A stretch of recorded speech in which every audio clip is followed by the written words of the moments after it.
بسم الله الرحمن الرحيم. التائبون العابدون الحامدون السائحون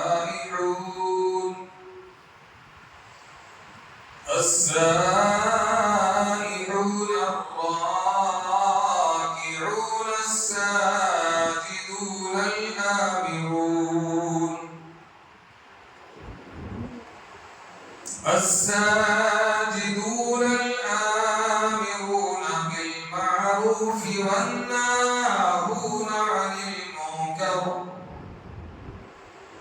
والناهون عن المنكر والحافظون لحدود الله وبشر المؤمنين. صدق الله العظيم. سچے ایمان والوں کے اوصاف یہ ہیں. سچے ایمان والے توبہ کرنے والے، عبادت کرنے والے، اللہ کی حمد و ثنا کرنے والے، روزہ رکھنے والے، رکوع کرنے والے، سجدہ کرنے والے، اور لوگوں کو نیکی کا حکم دینے والے اور برائیوں سے روکنے والے اور اللہ کی مقرر کی ہوئی حد بندیوں کی حفاظت کرنے والے ہیں. اور اے پیغمبر، ایسے مومنوں کو خوشخبری سنا. اللہ کے جو بندے اپنے مالک پر ایمان لاتے اور اس کے ہاتھ ٹک جاتے ہیں، ان میں ایمان کی وجہ سے چند خوبیاں پیدا ہو جاتی ہیں جن کی بدولت وہ اعلیٰ درجے کے انسان بن جاتے ہیں. اس آیت میں اعلیٰ درجے کے ایمان والوں کی تعریف کرتے ہوئے ان صفات کا ذکر فرمایا ہے کہ التائبون، یعنی یہ لوگ گناہوں اور کمزوریوں سے توبہ کرتے ہیں، برائیوں سے منہ پھیر لیتے ہیں، اللہ تعالیٰ کی طرف متوجہ رہتے ہیں، نیک کاموں اور اعلیٰ مقصدوں کو پیش نظر رکھتے ہیں. العابدون، اللہ تعالیٰ کی عبادت میں سرگرم رہتے ہیں. اسلام میں جو عبادتیں مقرر ہیں ان کو بڑے خلوص اور خشوع و خضوع کے ساتھ ادا کرتے ہیں. اس کے علاوہ یہ کہ ان میں ہر وقت بندگی کا شعور بیدار رہتا، جس کی وجہ سے ان کے خیالات، ان کی باتیں اور ان کے اعمال سب کے سب بندگی کے رنگ میں ڈوبے ہوئے ہوتے ہیں. الحامدون، ان کے دل و دماغ اللہ تعالیٰ کی صفات اور کمالات کی معرفت سے معمور رہتے ہیں اور ان کی زبانیں اسی کی حمد و ستائش کے ترانے گاتی ہیں. السائحون، روزہ رکھنے والے جو کھانے پینے کی خواہشات کو روک کر دنیا سے ایک گونا بے تعلق ہو کر اپنی صلاحیت کے لحاظ سے روحانی اور ملکوتی عالموں کی سیر کرتے ہیں. بعض مفسرین کے نزدیک اس سے مراد ہجرت کرنے والے، دین کی راہ میں جدوجہد کرنے والے اور علم کی تلاش میں ملک پھرنے والے ہیں. اور راکعون الساجدون، یعنی نماز پڑھنے والے جو فرض نمازوں کا خاص طور پر اہتمام کرتے ہیں اور نفلی نمازیں بھی بڑے ذوق و شوق سے پڑھتے ہیں. العامرون بالمعروف والناہون عن المنکر، یعنی اپنی حالت درست کرنے کے بعد ان میں اللہ کے بندوں کی خیر خواہی اور اصلاح کا بلبلہ پیدا ہوتا ہے. چنانچہ وہ دین کی راہ میں جدوجہد کرتے ہیں اور دین کی جو روشنی ان کو ملی ہے اس سے دوسروں کے دل و دماغ کو بھی روشن کرتے ہیں. الحافظون لحدود اللہ، یعنی اپنے نفسوں کو قابو میں رکھتے ہیں، احکام کی پابندی کرتے ہیں اور حلال و حرام، جائز و ناجائز کی جو حدیں اللہ تعالیٰ نے مقرر کر دی ہے ان کی سختی سے حفاظت اور نگہبانی کرتے ہیں۔ یہ تمام اوصاف ان کے ہیں جن سے اللہ تبارک و تعالیٰ نے سودا کیا ہے۔ جیسا کہ کل کے درس میں آپ نے سنا تھا کہ ان اللہ اشتری من المؤمنین انفسهم واموالهم بان لهم الجنہ، گویا کہ اللہ تبارک و تعالیٰ بندوں سے خرید رہا ہے جانیں اور مال، اور بندے جان و مال اللہ کو بیچ رہے ہیں، اور اللہ تبارک و تعالیٰ بدلے میں کیا دے رہا ہے؟ ان اللہ اشتری من المؤمنین انفسهم واموالهم بان لهم الجنہ، اللہ تبارک و تعالیٰ بدلے میں جنت عطا فرما رہا ہے۔ اور جنت کیسے کیسے ملتے ہیں؟ یقاتلون فی سبیل اللہ فیقتلون ویقتلون، تمام آیات بینات سیاق بہت سباق ہیں۔ اور ساتھ ہی ساتھ اس آیت پاک میں اللہ تبارک و تعالیٰ ارشاد فرما رہا ہے کہ جن کو جو ہم سے جنت خرید رہے ہیں اور جن سے ہم جان و مال لے رہے ہیں، جن کو جنت دے رہے ہیں، ان کے اوصاف کیسے ہوں گے، ان کی پہچان کیسے ہوں گے، وہ کن کن اوصاف سے متصف ہوں گے؟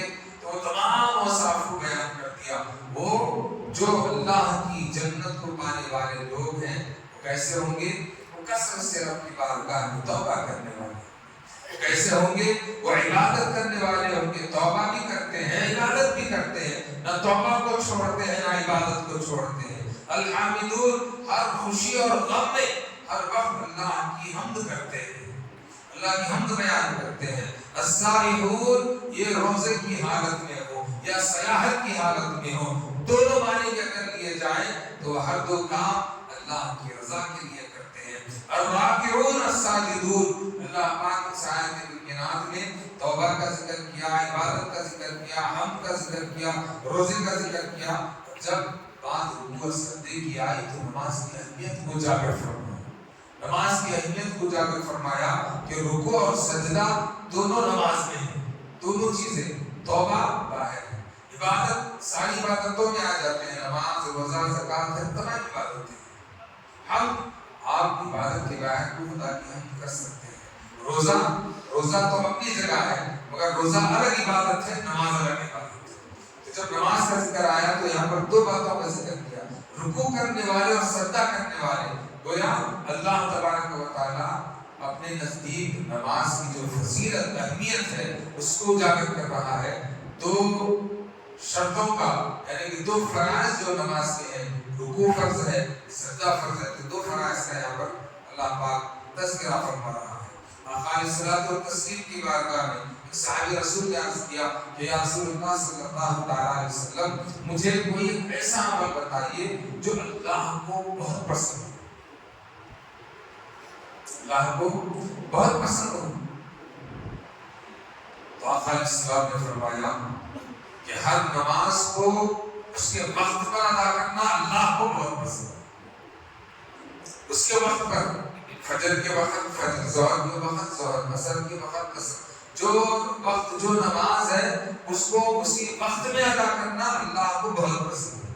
اس کے بعد اس نے عرض کیا کہ یا رسول اللہ، اس کے بعد اور کیا پسند ہے جو اللہ پاک پسند کرتا ہے اپنے بندے کے عمل کو؟ تو آقا علیہ السلام نے فرمایا کہ نماز کے بعد اگر تیرے ماں باپ ہیں یا ماں باپ میں سے کوئی ایک زندہ ہے، ماں زندہ ہے یا باپ زندہ ہے، تو ان کی خدمت کرنا اللہ کو بہت پسند ہے۔ ماں باپ کی خدمت کرنا اللہ کو بہت پسند ہے۔ اس کے بعد اس نے عرض کیا کہ یا رسول اللہ، یہ تو بتائیے کہ اس کے بعد اور کیا پسند ہے؟ تو آقا علیہ الصلوۃ والتسلیم نے فرمایا جہاد فی سبیل اللہ، اللہ کی راہ میں لڑنا۔ کس بات سے؟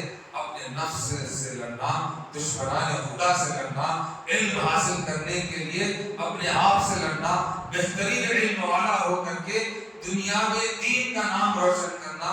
اس کی کئی جہتیں ہیں۔ جہاد سے مراد شیطانوں نے بس تیر تلوار چلانا بنا لیا ہے۔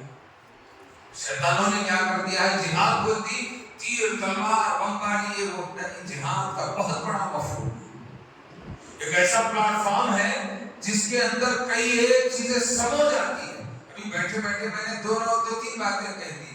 اللہ کی راہ میں نکلنا بھی جہاد ہے، دشمنوں سے لڑنا بھی جہاد ہے، علم کا حاصل کرنا بھی جہاد ہے۔ اپنے خواہشات نفسانی کو، غلط خیالات، برے خیالات، بری عادتیں، بری سنگتیں، بری صحبتیں، ان تمام کو چھوڑنا بھی اپنے آپ سے جہاد ہے۔ بہت بڑا پلیٹ فارم ہے، بہت بڑا مفہوم ہے جہاد۔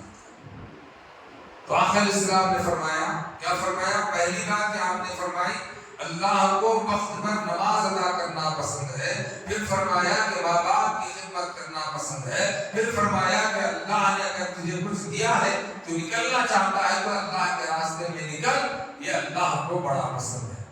تو یہاں پر اللہ پاک نے فرمایا العامرون بالمعروف والناہون عن المنکر، اور لوگوں کو نیکی کا حکم دینے والے، یہ بس اپنے حد تک ہی خاموش نہیں رہتے۔ اللہ والے جو لوگ ہیں، میں اچھا رہوں، سارا زمانہ خراب ہے، ایسا نہیں سوچتے۔ اللہ والے لوگ میں کھا لیا، میرا پیٹ بھر گیا تو بس ہے، دوسرے بھوکے رہے تو کیا ہوا، مجھے کوئی فرق نہیں پڑتا۔ ہمارے یہاں کی اردو زبان میں کہتے ہیں یا شیخ اپنا دیکھ، ایسی کیفیت ایمان والے کی نہیں ہوتی۔ ایمان والا ہر معاملے میں اپنے ساتھ رہنے والے، پہلے اپنے گھر والے، پھر اپنے محلے والے، پھر اپنے شہر والے، اور اس شہر میں رہنے والوں میں جتنے ہیں سب کے لیے وہ نیک بننے کی تمنا رکھتا ہے، نیک بننے کی تمنا رکھتا ہے۔ اس کے انسانی درد کا یہ معاملہ ہوتا ہے کہ وہ نیکیوں کو حاصل کرنے کے لیے خود آدھا پیٹ کھاتا ہے، اپنے پڑوسیوں میں اگرچہ کہ پڑوس میں رہنے والے غیر مسلم ہی کیوں نہ ہو، اللہ کے رسول نے فرمایا کہ پڑوسی کا بھی حق ہے، تو خود آدھا پیٹ کھاتا ہے، اپنے پڑوسی کو کھلاتا ہے تاکہ اللہ میری نیکی کو قبول فرمائے۔ تو یہ